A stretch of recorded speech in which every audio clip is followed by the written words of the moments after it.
Cherson Limanı, Tuzla gemisi köprü üstünü vurdular. Tuzla gemisi şu anda böyle yanıyor. Alev alev. Vay vay vay.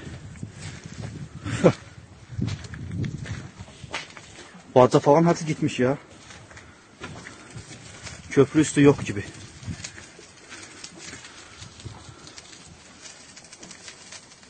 Cherson Limanı, Tuzla gemisi köprü üstünü vurdular.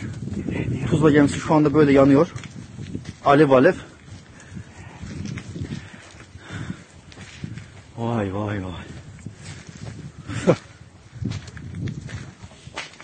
Baca falan hepsi gitmiş ya. Köprü üstü yok gibi.